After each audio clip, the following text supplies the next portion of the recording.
الحمد لله رب العالمين وصلي وسلم على نبينا محمد وعلى آله وصحبه أجمعين أما بعد. Commenting on the meaning of the verse, Al-Jihad is ordained for you. كتب عليكم قتال وهو كره لكم وعسى أن تكرهوا شيئا وهو خير لكم وعسى أن تحبوا شيئا وهو شر لكم والله يعلم وأنتم لا تعلمون. Al-Jihad is ordained for you though you dislike it, and it may be that you dislike a thing which is good for you and that you like a thing which is bad for you. Allah knows, but you don't know. That is Surah Al-Baqarah, verse 216. Ibn Kathir rahimahullah commented this an obligation from Allah the Exalted upon the believers to carry out jihad that avert the enemies evil from Islam's territory. Al-Zuhri rahimahullah said jihad is an obligation upon everyone whether he goes out to fight or stays behind.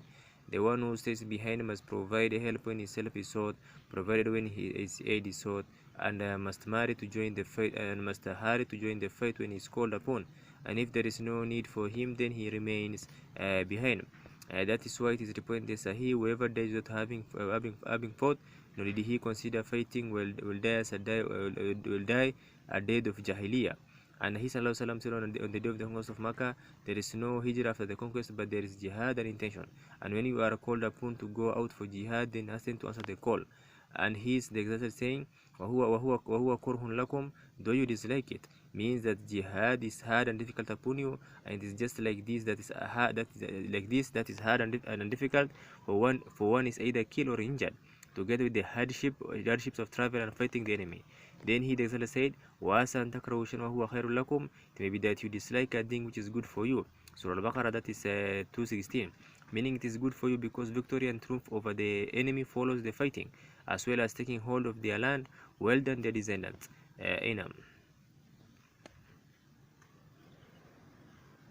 And their descendants now. وَعَسَى أَن تُحِبُّوا شَيْئًا وَهُوَ شَرٌّ لَكُمْ, and that you like a thing which is bad for you. Surah Al-Baqarah.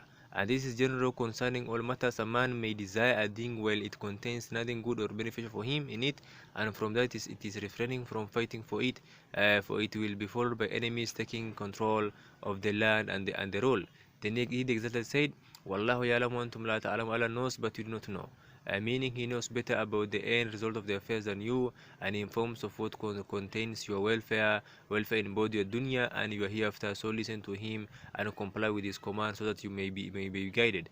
Al-Allama Abdurrahman ibn Nasir al-Sa'ad rahimahullah commented on the verse saying, in this verse he prescribed the fighting in the cause of Allah after the believers have been ordered to leave it off because of their weakness, their lack of carrying out as was due to that. When the Prophet ﷺ migrated from Makkah to Medina and the Muslims grew in number and in strength, Allah the Exalted commanded them to fight and informed them that it is disliked by the soul due to what it contains of difficulty and hardship, and of the setting in of the different types of fears, and in subjecting oneself to harm.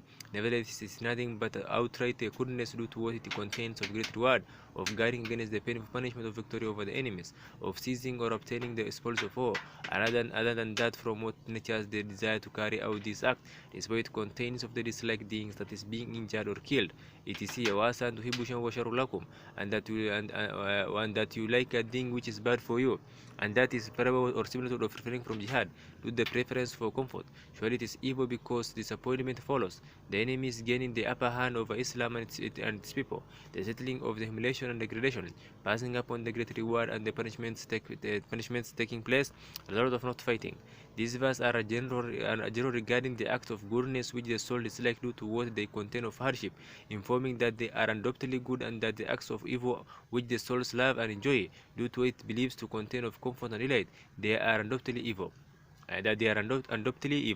As for the affairs of the dunya, then the matter is not steady or constant, but the predominant thing in the believing servant is that whenever he desires one of the affairs, then Allah destines for him from the means that distract or avert him from it, and that is good for him. So the more appropriate thing regarding that is that he thanks Allah and actually takes the good, because he knows that Allah is more merciful with the servant than the servant is to himself, and is more capable of benefiting his servant than he, the servant, is capable of benefiting himself, and is more knowledgeable of his that is servant's welfare than himself, just as he the Exalted said, Allah knows but you do not know. So the suitable thing for you is that you proceed in accordance with his divine predominant, regardless of whether they make you happy or cause you to grieve.